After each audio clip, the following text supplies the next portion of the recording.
Hey, John. Oh, Nick, we're John, both wearing funny hats here. What's going on?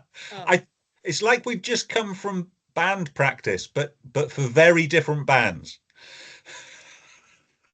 Me, I'm just finding things in the land of the lost here. In this my shed should be mislaid because I get to find my hat, the glasses Yeah, that I've been looking for. This is I I, great. I have just rediscovered that this is my old boating cap for boating on the Norfolk Broads. So I haven't seen this in quite a few years. Now, short men shouldn't wear hats because it just makes them look shorter. Um, but my son gave me this, you know, for free. So what the heck? It's as a place of honor inside throw on a shelf over here. There you go. Believe me, I looked all through that hat to make sure it didn't have daddy long legs. I didn't want that moment when it comes down the side of my face and my beard, um, everybody globally that watches these things saying, "Oh, just skip to minute 3 in the second Christmas Pig video. You see John freak out as a spider crawls over him." Um, So anyway, so we do these things in every episode. I'm sorry the people that are watching these things in sequence and they watch us. We say the same thing, but what are we doing here, Nick? Yeah, well, John. in case someone just says, "Oh, Christmas Pig, I wanted a Christmas Pig." What's this one about? Um, So to celebrate J.K. Rowling's 60th birthday, which is a big deal in Japanese culture, it's called a Kanreki. She's basically gone through the entire Far Eastern calendar of 12 astrological symbols and 5 elements. So after 60 years, she's got round the calendar at the point at which she comes in. So this is her symbolic rebirth. To celebrate that, we are doing a lake and shed reading of every book she has written. And a little bit like Warner Brothers when they got up to Deathly Hallows, we're now doubling up. We're doing part 1 and part 2. This is part 2 of the Ichabod. And when we talk about lake and nope, shed, this is part 2 of Christmas Pig. oh, Don't scare people there. Don't scare no, people. Like, we're am I not in the going right backwards. episode? We're not going backwards. This is part 2 of the Christmas Pig. And when we talk about lake and shed readings, we're talking about Rowling's metaphor for her creative process. So the lake is where she envisages the ideas coming from her subconscious. This is her biography and her bibliography. That's all the books she's written, and her life, her unresolved issues bubbling from her subconscious. And this idea, in whatever form it's taken, she takes to her shed over with John in Oklahoma City, where she applies her. No, she does not come to Oklahoma City to write. Yet. We don't know that, John. We don't know. We know she has access to a private jet. I should look for her on July 31st in her Kanreki outfit. Yeah, the red hat and anyway. The red baby bonnet, I should say. All right. And what does she do in the shed, John? In the shed, she takes this molten glass type inspiration and she changes it from her individual issues into archetypal story that will touch the heart of any human being that still has a heart. And this is no small thing. It really marks her as why she's the most popular writer for the age, and I think why she's the most meaningful writer of the age, is the work she does in the shed. And all my work has been about this, about the shed work. Only at Rowling's insistence have we taken a dive in the lake. And we do that, as you said in the previous installment here on Christmas Pig, we do that with some hesitation. Yeah, we know that Rowling remarried, and so her child from her first marriage had a new relationship to deal with, a change in her relationship with her mother because her mother's whole world was changing. And then, of course, new children come on the scene. There must have been some sibling rivalry there. Only if those kids are human. We don't know if they're human. Nick, maybe they're all angels. But that transparency, you can just draw the lines there. We know this comes from Rowling's life, is fades into almost something like meaninglessness compared to what she does in the shed. That the people that talk about the biographical, what's it called? Well, C.S. Lewis calls it the personal heresy. The biographical illusion that you can take, you have to look at the book to figure out what's actually happening in the life, and you have to look at the life to see what was happening in the book. There are limits to that, and real boundaries that we try to observe. Yes. I think, Nick, that that people probably aren't even watching the second half of it. All they do is they tune in to hear you talk about the lake. And then I start talking, they're like, oh, swipe right. But that's why we do this, is to say, Rowling's artistry, she understands that she's a human being, flesh and blood, and she has her issues, and that's where this stuff comes from. She has a history. She has a library inside her head, and to get what goes on in the shed, really, you do have to understand the germ of the idea, the inspiration, to appreciate the artistry that she layers over it. So that's what we're about here. But really what we're about here is celebrating the life and the work of J.K. Rowling. And there's not much left. Not much left here, Nick. Not to J.K. Rowling's life. There's much left. Long and happy life. We're all sure. But yeah. In terms of the published work, what we have left is Ink Black Heart. Yes. Fantastic Beasts 3. That may be our first 15-minute episode. and then Running Grave, which, as Nick's favorite strike novel, we may go to two things. But we have a couple of things we want to add in here that we've already planned tentatively. But when we run out of books, we just as soon take a poll of our listeners, and you can tell us what you want us to be doing. You better act fast, though, because you only got 4 or 5 episodes. All right, back to Christmas Pig, Nick. Okay. Yesterday, you introduced us to the Blue Bunny, the real world Blue Bunny, with Mackenzie Jean and J.K. Rowling doing cameos. That was a wow.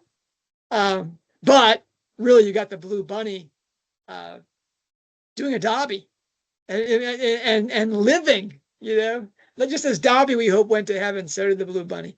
Tell us about the real world Christmas Pig or Der Pig and Replacement Pig. Okay, so mentioned briefly last time that the first hint we had that a pig was coming was this Twitter header of this stuffed toy, this beanie bag kind of toy. Now, for obsessive Rowling followers like me, of course, the first thing you do when you see a change of a Twitter header and there's a toy pig is you search for every tweet J.K. Rowling has ever sent with the word pig in it. Of course, I'm pretty sure we all did that. So I found out about the toy pig probably before anyone else. And so this was 2020, 4 years before. A friend of hers who writes romantic fiction and children's stories about a puffin called Neil sent out a Twitter alert. Neil, the toy puffin, was lost in Edinburgh Airport. And the appeal was, has anyone seen Neil? It's a beloved toy, so not any puffin would do. There's lots of people wrote back asking, I know where they stock these. You can pick up another one, but you can't do that. J.K. Rowling replied, we've got a manky, priceless one too, but he's a pig, not a puffin. Really hope you find him. Hashtag Neil Solidarity.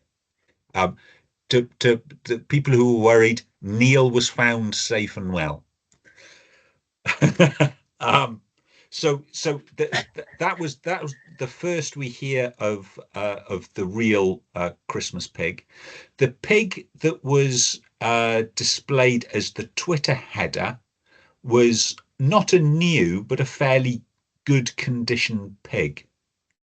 As part of the publicity for the Christmas pig, we got a photograph from J.K. Rowling of the blind pig, and the blind pig wasn't even pink anymore. So he was this grey thing with his head all bandaged up because he was going in for eye surgery to have buttons replace what were his eyes. So I think we have photographic evidence of both DP, which is the blind pig, and CP, which was the Twitter header. So J.K. Rowling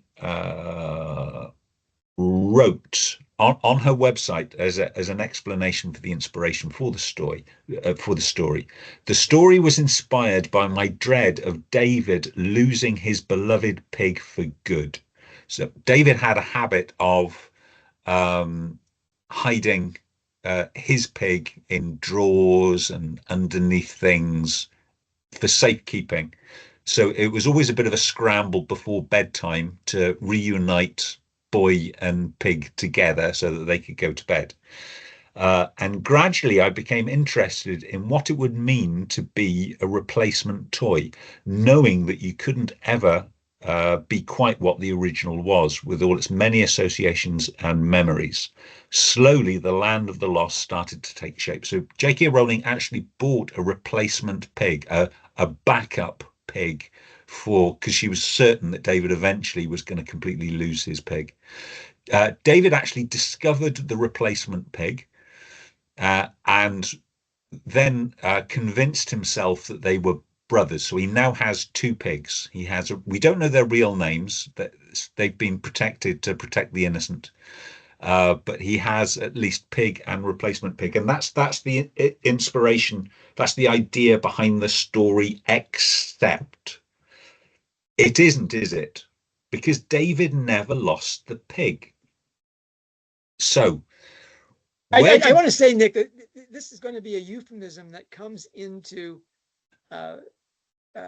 popular currency is going to be to have lost one's pig. Yeah. You know, that touchstone, which makes you feel strong and secure and this and that. Like, yes, and then he lost his pig. Well, as we all know, John, to lose one pig might be considered unfortunate. To lose two seems like carelessness. So,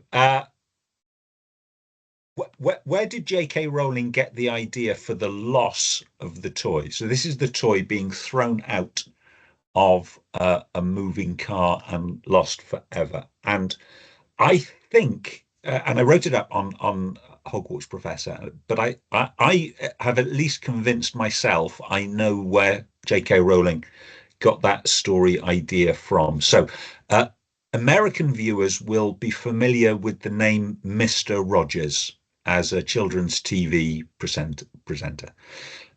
You may not be aware that the rest of the world has never heard of him and is a cultural reference completely lost on us. Such a shame. I know. Well, shame. I know, and I found this out. I'm just checking the date of publication because I wrote it shortly after I saw the film. There was a biopic that was written. Right? That was written off the back of a fairly famous article, A Beautiful Day in the Neighborhood. And I watched that film, and it is incredibly moving. And you know, what a character that Mr. Rogers was, profoundly, devotedly Christian, and just a joy to be around children. And I enjoyed the film so much, which is unusual for me because I'm not a film watcher, and it takes a remarkable film for me to maintain concentration through it. Um, I, I enjoyed it so much. I actually found the original article, which was the inspiration for the film, in Esquire magazine, released in 2007. I'm going to read this passage and see if it convinces you as much as it convinced me. So this is the guy who's narrating is the journalist who actually wrote the article. Once upon a time, a little boy loved a stuffed animal whose name was Old Rabbit. It was so old, in fact, that it was really an unstuffed animal. So old that even back then, with the little boy's brain still nice and fresh, he had no memory of it as young rabbit, or even rabbit. So old that old rabbit was barely a rabbit at all, but rather a greasy hunk of skin without eyes and ears, with a single red stitch where its tongue used to be. The little boy didn't know why he loved old rabbit, he just did. And the night he threw it out of the car window was the night he learned how to pray. He would grow up to be a great prayer, this little boy, but only intermittently, only fitfully, praying only when fear and desperation drove him to it. And the night he threw old Rabbit into the darkness was the night that set the pattern, the night that taught him how. He prayed for old Rabbit's safe return, and when, hours later, his mother and father came home with the filthy, precious strip of rabbity roadkill, he learned not only that prayers are sometimes answered, but also the kind of severe effort they entail, the kind of endless, frantic summoning. And so when he threw old Rabbit out of the car window the next time, it was gone for good. Isn't that powerful? He threw it out the window again. I know. Mr. Roberts. So this all came out of Mr. Rogers actually talking to this cynical, this cynical journalist who had seen it all, and managed to capture his imagination, ripped this memory out of him, and written beautifully. But that part, that toy being thrown out of the car window, that beloved animal, that's just so close. I cannot believe that isn't where Rowling got that idea from. I think we've got the genesis of the story is the ownership of the pig and the purchase of the replacement pig and thinking about what replacement means. I think the dramatic story of Old Rabbit's defenestration is the kind of thing that would stick in the mind, and I think that came after the I want to write about a lost toy. That's the dramatic moment that the toy is lost. What we may never know is Rowling went a step further. So this wasn't, and it couldn't have been, I don't think, Jack in a fit of pique or having a tantrum and throwing his own pig out of the car window. This had to be another person-to-person conflict. Did that come from a childhood squabble of her own kids? Did that come from a childhood squabble between her and her sister? But both, I think, are possibilities. And unless she writes about it, we will never know. And it doesn't. I don't think it really matters. I mean, the germ of the story, for her Lake and Shed formula, comes from her experience. I think as a mother of a child, bringing a husband into the equation, having more children with the second father, and just the conflicts and the adjustments of all these changed relationships. I mean, my wife and I had 6 children, adopted one, and every time we had another child, everything changed inside the house. and the children all had to make, an adjustment. The youngest one always being happiest about the new baby, I'm no longer the baby of the family. But that's clearly the germ of the story. Then you've identified I think a strong possibility for how many toys are thrown out of windows of cars. That's a pretty strong link. But still, again, it's sort of like the casual vacancy. The story is so autobiographical, and she says that she had the idea for it on a plane coming to the open book tour. I'm like, no way, no way. Did you plan the entire Strike series? Work on Cursed Child, and then begin the Fantastic Beasts series while you were writing Casual Vacancy? No, that book I think had to have largely been written, and the Casual Vacancy, as you've put forward, is the inspiration that she had was how to frame the story. Great. This story too, you have the story germ, the molten stuff she pulls out of her lake from her family experiences, childhood, marriage, whatever, or like the Velveteen Rabbit. Beatrice Grove's done some wonderful work on this story and how it's from that. Certainly her remarkable understanding of Dante and children and child psychology. Psychology, I'll talk about that a little bit, is her thing about exteriorizing in story the interior state. That's her wow power. That's her superpower, is to take these random things. My wife said to me the other day, she says, I lose things all the time. I could never have written The Christmas Pig. No, I don't think anybody on the planet could have written Christmas Pig except for J.K. Rowling. It's just, if this book came out with a different name on it, Nick Jeffery wrote The Christmas Pig, they would run this through an artificial intelligence machine. They would say, "Oh no, he didn't. No, he didn't. This is a screaming, obvious and profound work that could only have been written by Rowling." Are we segueing into the shed? I think we are. Oh, okay. I've already started talking about it. I mean, The Christmas Pig is, to me, the most powerful part of the story. It's the story of a soul's transformation. Certainly we see it in his relationship with Holly and the whole Christmas aspect of that, and meeting her and the wastes of despond. What does she call the wastes of despond? Because she has the so in Bunyan it's the slough of despond. Slough of despond. And what is it, the waste of despair or something? Yeah. Well, anyway, she meets up Bully Boss and finds out in the dead center of the story, Holly's grief that she's jealous of her younger brother.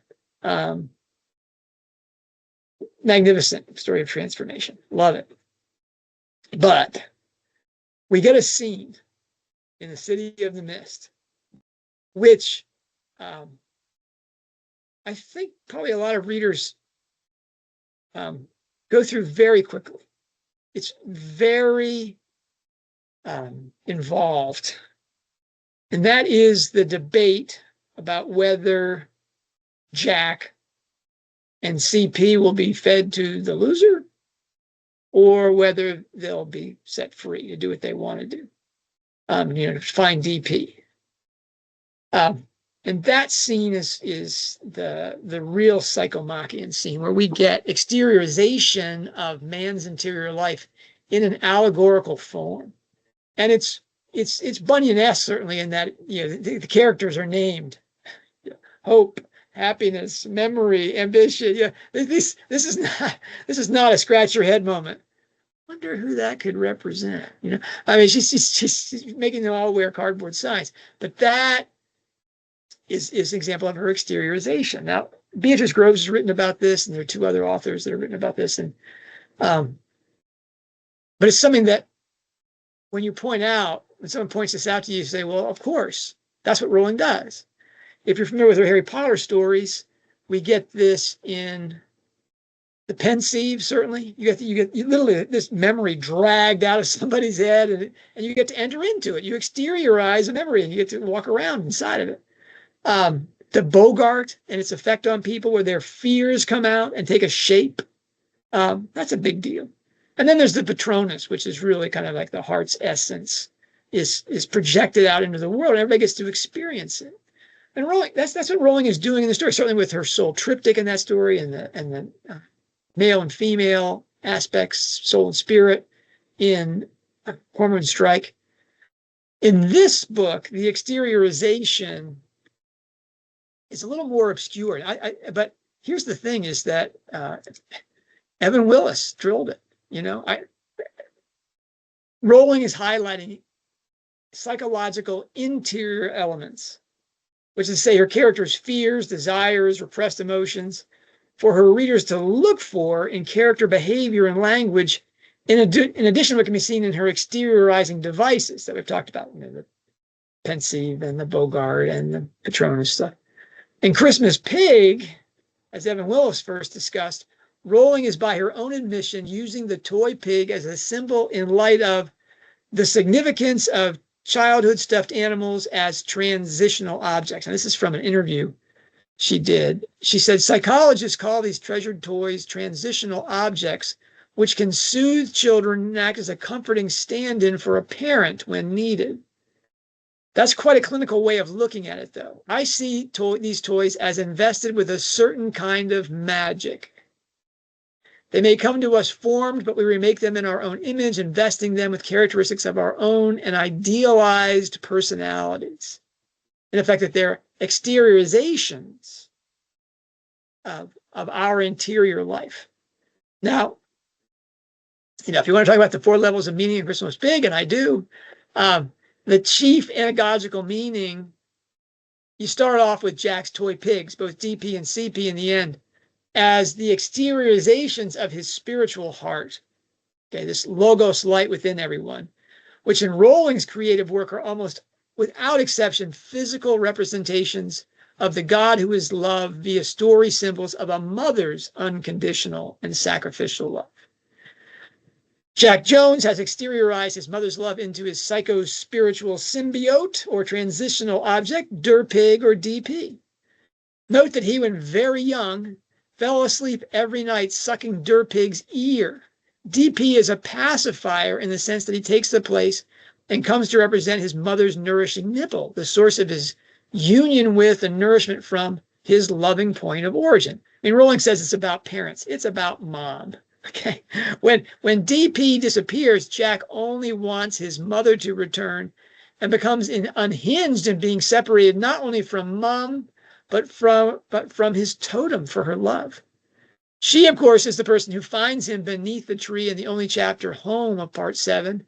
And it is her scent, the trace of Mom's perfume on DP and CP, that is our talisman of what the toys represent throughout the book. I'm gonna beat this to death, Nick. Okay. Again, I talked about this yesterday. When Jack and Pig are trapped by the Crusher in Bother It's Gone, it is thoughts of his mother's love and his connection to this love with this toy pig that saves him. Okay. The J.K. Rowling who has written Christmas Pig, I offer for your consideration, all of you out here listening to this, has only expanded the category of logos love reservoirs to include children's beloved toys, these transitional objects. When Rowling says, I see them as invested with a certain kind of magic, this is a magic whose power is beyond the reach of any magic, as Dumbledore said, a force greater than death, than human intelligence, than the forces of nature. The love which they are invested, as Rowling put it, enlivens them. CP is enlivened by Holly's remorse, and who as a replacement DP explains, once enlivened, we understand all about their owner from the very start. He's always loved you as much as I do, which as a traditional object means the love between child and mother that is a selfless identification to the point of ego elision. Hence, Pig concludes, the replacement's decision to sacrifice himself because Jack's happiness was more important to CP than his own. Okay, so again, this is the full blown up of this. This is in the quadriga reading of thing down below if you want to read the whole thing without me stumbling and bumbling. All the stuff that's in there, like literary alchemy and the ring composition, all those traditional tools, I think are perhaps better understood as further exteriorizations or symbolic representations of the soul and its journey to perfection. All right. Literary alchemy is a sequential process of purification and enlightenment, is what it is in English literature because the parallel with metallurgical alchemy's conversion of lead or hard darkness into gold or solid light is such a fitting and powerful representation of the soul's movement from repentance through purification to spiritual perfection or illumination as gold. Ring composition is very much the same thing, and returning to the center, the metaphysical cause or creator, the God who is light and love. I think, and I'm pretty good at this, right, Nick? I think the exteriorization of the soul's faculties in Christmas Pig has Jack's toys in himself as the heart, symbolic of a mother's love with which form Rowling has chosen to represent divine love or logos as its beginning point, as its point of origin. By the time we reach the City of the Mist and enter King Power's palace, this symbolism is well established, and what Rowling writes in the chapters about the vote taken among palace inhabitants, we get a much larger picture of soul than just its inner essence and noetic capacity, that logos heart. She provides here an allegory of Peter and John again, this time in the up or down vote to send Jack and CP to the loser. The palace becomes a stage for the drama played out in every conscious person between the inner life of love, hope, and blessedness and the path of pursuing exterior advantage and power. The players in this drama in King Power's palace are aspects of every person who is left to decide if they will serve King Power, a stand-in for ego and pride, or Jack Jones, the Christ within us. And CP the same way. On the side of power, we get the stick figures. They're not stick figures. They're really wonderful characters. Our ambition, beauty, and 3 of the 6 principles. The arguments that ambition and power advance to win these votes are the necessity of carrying out punishments according to the letter of the law, regardless of the injustice involved, a payout of some kind, which is personal advantage, and obscure at first, but really clarified in Power's rant and rage at the finish, is the threat of violence, right? Power and ambition do their best in addition to lock out voters. They don't want to participate in this runoff election in the Capitol building, all right? Capitol is derived from the word for head, and I think it helps to think of the palace as the movie location for our soul aspects, debating whether Peter or John will triumph, whether the heart lives or dies in that assembled body. Now we get to the good guys. Memory, the mother of the 9 mythological muses and a necessity for coherent thinking, is represented as a good-hearted, if obviously senescent older woman. She votes for Jack and CP despite being bullied by ambition and being told by Green Beauty that she is a bore because she says, they don't stop me from remembering. I like them. They is italicized because clearly ambition and power and beauty are trying to keep her from remembering. I like them. Memory has a clear connection with tradition, and only those with great recall or prodigious study of history appreciate the primacy of the heart in the human person.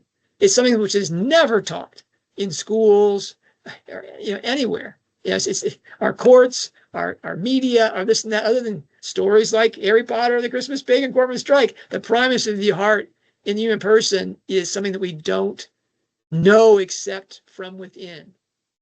3 of the 6 principles are persuaded by CP's plea that turning Jack himself over to the loser would be murder, and that's the worst crime of all. principles who claim to be the things who make human beings behave with honesty and decency based on their inner prompting and resistance to external temptations. These principles clearly are not sure votes when it comes to choosing between the Petrine law and Johannine justice. Optimism votes for Jack and CP not to be turned over, though he too is browbeaten by King Power. Optimism gives the first impression. Really, optimism could have been labeled superficiality in the beginning. So he's a glad hander. It turns out he is only a mental posture that is sensitive first to what he calls the deep down, and Jack and CP are the deepest aspect of the soul. That is the heart. So optimism votes that they not only be saved, but also that the king change your mind and let them live in the palace with us. Gotta love optimism. He presents the possibility of ego and pride, ambition and power coexisting peacefully in the thinking of the same individual mind with the humble but all-powerful heart and conscience. That's certainly an optimistic idea, given the profundity of the contraries. This is like Harrow and Draco going out for a butterbeer. So hope and happiness. Moving on, hope and happiness were not told about the meeting or invited by power and ambition. The principals were told to stay in their rooms, but elected to come because it would have been against ourselves to stay away. Happiness, in contrast, was locked in her room and left unaware of the vote. Both she and Hope were locked out of the palace room in which the vote was to be held. Ambition has told Jack and CP that she was lost by her owner, a politician, after the small setback of not winning a trifling vote. Ambition has clearly counted the votes in this up or down thing in advance, and she's sure that hope and happiness will not be on the side of power. Why is ambition so sure of that? Hope clearly is an interior virtue, one somewhat akin to optimism, but is the strength and sustenance primarily to the underdog, the person, or in this case, the faculty of soul that has little to no exterior aspect or power. It is easy to imagine hope residing in the heart. This attribute certainly proves to be the saving virtue that Jack demonstrates, having acquired in the land of the lost during his confrontation with the loser in his lair. She is the bane of power and the friend of happiness and the heart. On to happiness. Happiness is warmth and light. So as mentioned, she's representative, as are Jack of the Toys, of the Logos, light of the world that is the inner light of every man. This is hard to see at first because we've been taught to think of happiness as getting all things that we want, especially advantage, pleasure, and power. So we're taught to think that if you're ambitious and powerful and get all these toys, not toys like Jack and CP, but you get all these exterior things, then you'll be happy. Rowling is careful to have happiness explained to the hideaways in her gondola when they first come into the City of the Mist, that she is more of a cross between empathy and healthy self-awareness. This is from the gondola scene. Jack's eyes are getting used to the extreme brightness of happiness. She's the light of the world. And he found that if he peeped at her sideways, he could just make out the form of a smiling woman in the middle of the dazzling light. How were you lost? He asked shyly. Through carelessness, sighed Happiness. My owner is an actress. She's charming and talented, but she wasn't as kind as she should have been to the people she cared about, nor as hardworking as she might have been, even though she loved her job. Her gifts once brought her friends and success, but through laziness and selfishness they slipped away, and now, sadly, she has lost me too. How will she get you back again? Asked the Christmas pig. It will be difficult, said Happiness, because she's looking for me in all the wrong places. And as she isn't used to admitting fault, I'm afraid I may be in the City of the Mist for a long time, perhaps forever. Now, do I name the name, Nick? Do I go really, in the back channels at Hogwarts Professor, the moderators' back channels, man, this was immediately identified as Emma Watson. Just as Rowling's taking a real pow at the superpowered feminist that knows better than Rowling about transgenderism and the rights of women. Okay, anyway, that whether that's true, again, just a guess, If any, based on. if any lawyers are watching, that's mere speculation. You think Watson has a has Barracuda barristers on call? Anyway, the actress in the story is not a reflective person, is unkind even to those she cared about, is negligent with respect to her vocation, that word within, which is to say her defining idea, is insensitive to the spiritual light and darkness of her environment, and worst, she isn't used to admitting fault. No remorse here, right? No self-awareness. These qualities expel happiness, and all of them are marks of the someone insensitive to the logos within his or herself, the capacity to love another person as oneself. To feel remorse or repentance after injuring or being insensitive to the neighbor who shares the same ontological ground is what makes remorse the thing that is able to make your soul go back together. Happiness, as ambition is recognized, is a sister of heart. More eudaimonia, to use Aristotelian language, or blessedness, as that's also scriptural, the good composed of all goods, an ability which suffices for living well, perfection in respect of virtue, resources sufficient for a living creature. Those are the definition of Greek happiness, eudaimonia. This is so different than self-focused cheer on account of faring well and having great physical or emotional pleasures. Okay, so as ambition must have anticipated, hence her attempts to have the meeting in her mind without heart, without hope or happiness, the do or don't turn them over will not win the majority of the qualities of mind. King Power, however, our ego exteriorization as a character, is a true servant of the loser who feels free to break the rules of his own kingdom. He sicks the palace lost adjusters on Jack and CP, who escaped them by the blinding light happiness gives off, and by hope's rapid and powerful intervention to save them. If Compass were telling this story, I want to have the poem and Compass version of the story. If Compass were telling this story, she would provide a moral or a motto here. My retelling, lists a simple explanation of Rowling's allegorical decision-making process in the City of the Mist Palace depiction of the soul. Right. The question in play is whether power or the heart, Peter or John, will be the guiding concern of every man, whether his focus will be the inner up there or just on worldly exterior concerns in the visible plane. The vote is very close because, especially today, trusting the heart to discern what is best for the person in the long and short term, rather than faculties adept to calculating privilege, depends entirely on the presence of hope and happiness, the virtues that power ego will do everything to prevent them to have a voice in the decision. In the rare case that the heart wins, fair and square, power, the demands and concerns of exterior life, the desire for approval and confirmation from without, but not above or from within, will do everything to divide the heart servant from the truth to be found on the island of the blessed. Power is not going to accept the verdict. If power decrees his rule overrules the law within the mind, the heart is fed to the loser and the heart within dies. The death of the living boy or heart, akin to the murder of the boy who lived, is the spiritual death of the person and his surrender to the ephemeral understanding to be had on the horizontal plane, divorced from the greater reality up there.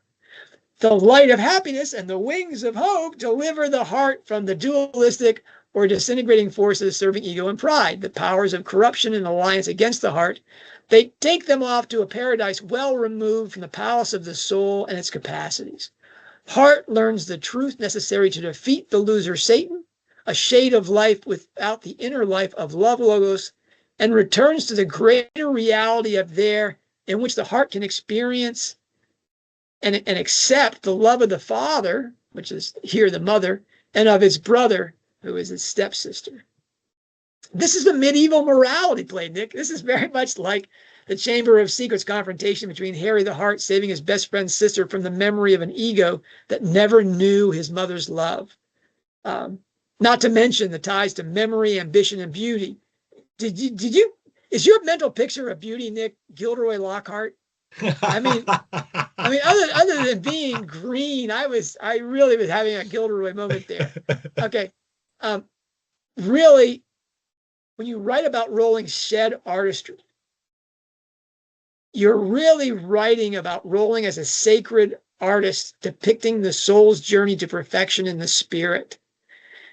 And these allegorical dramas that she puts inside these stories, like the power, the vote in Power's Palace, that's solid gold, Nick. This is the dream. Really, there's so much more to say. I wish I mentioned poem and pretense and compass, but if you walk away from this discussion of Christmas Pig saying, Rowling is writing non-liturgical sacred art about the soul's journey to perfection, and your heart, which is really it was also known as your imagination, enters into this story and experience some shadow of that. And the joy that you feel is the soul's joy in saying, this is what we're about in a world that doesn't want to talk about that. That's again, Rowling's superpower is her using these traditional tools and using them in her shed to work on the stuff that comes out of her as a person who's an historical accident with her crises and that are the germ of the idea. And then she pulls from them this powerful story and reminder of what it means to be human. You're a storytelling animal. She's telling you stories about stories and how to read, and stories about thereby what all stories are really about finally, which is the soul's perfection and spirit. She does it in such a compact form. In this book especially, this book is like a crystal. Yeah, just incredible. This book is such a how many pages is it? It's got 9 parts, but compare it to Troubled Blood, which came out almost simultaneously. Troubled Blood is the extended play version of Christmas Pig, and all of this. It's better, I think, in Christmas Pig, just because of the Spencerian elements. Though Elizabeth Baird Hardy, in addition to the Dante that Evan noted and the Velveteen Rabbit, and Evan also talked about Goethe's Faust in here, about the exchange here in the end. Really, anyway, Elizabeth Baird Hardy said there's Spencer in here too, and she laid out all these allegorical elements. This is such a powerful thing, and people are talking about Bunyan and his allegory and stuff like that. I think Elizabeth is probably more. I think, especially as it occurs inside the this sandwich here of Troubled Blood and that essay that she wrote about courage and why she was so involved with this issue. That was her offering hope and happiness to a world that had literally lost its mind, that was consumed by power. And she instead was just saying, no, here's what it is, speaking from her heart. Hence, this is Christmassy, but we got kind of a heart thing going there. Anyway, I'm waiting for the Rudolph the Red-Nosed Reindeer cartoon for this thing, and at which time I think people will go back to this, and the Christmas Pig will find its way onto curricula, surveys of literature, introductions to 21st century women's literature in the UK. This is going to be the book I think people read to get J.K. Rowling. Yeah. If they will or not, who knows? Because in a way, there's no way we could have gotten what Christmas Pig is about, except for all the other books. Yeah. All the exteriorization and the allegory and the literary alchemy. I like to think it would have been a great success if this was her first book, but I doubt it. There's so many echoes of things. I think if she was a brand new author, it should have received great success. I think she'd have needed a different title. You still don't like the Christmas Pig. Oh, to me, that's such a hat tip to the Christmas Carol. Yeah. That Dickens, I think, is the most powerful thing. He wrote 21 Christmas stories, of which people maybe know 2. But really, Christmas Carol is the equivalent of what Christmas Pig, I think, will be. Yeah. There are wonderful collections of all Dickens's Christmas stories, and they're worth the read, let me tell you. But other than Christmas Carol, you don't get all of Dickens involved in there. So anyway, we've covered my 2 favorite books, Nick. And I've written a book about Deathly Hallows. We didn't do two episodes on Deathly Hallows, which how did we do that? I just remember how excited we were when Christmas Pig came out and all the stuff we were doing on the back channels. Patricio found the trademark for Christmas Pig, which helped us put together how far. She says she started writing this in 2012, and we know it had a long gestation. The trademarks gave me the idea to see if we could find if there was anything else coming up. What are we looking at next, John? Ink Black Heart? The Ink Black Heart. Or is it Fantastic Beasts? I think it's Ink Black Heart. I want it to be Ink Black Heart, if I'm honest. Going out to the shed here. I have. You sent me a schedule. I have Ichabod, Trouble Blood, Christmas Pig, and then Fantastic Beasts 3, which is April of 2022, and then Ink Black Heart, which is August of 2022. So we've got to power through it, John. Next episode, Nick. We've got to power through it. We're going to talk about The Lake in the Shed, of a work that has Rowling's name on the cover. It was inspired. It was inspired by a script by J.K. Rowling. They should have put that on all of those covers. And again, Rowling does not count those books among her list of work. No. Cursed Child and the collaborative exercises, she does not put on her things that she wants people to say, this is by J.K. Rowling. Yeah. And Nick, I'm going to leave here, and I'm going to watch Fantastic Beasts 3. Okay. The Secrets of Dumbledore. I'm going to leave. I'm going to leave here because I don't think I can watch it again. That's right. Movies aren't your thing. No. That's right. And I don't even think I've got the script, but I'm going to take one for the team. I'm going to purchase the script and read it before tomorrow. God bless you. Bless you. I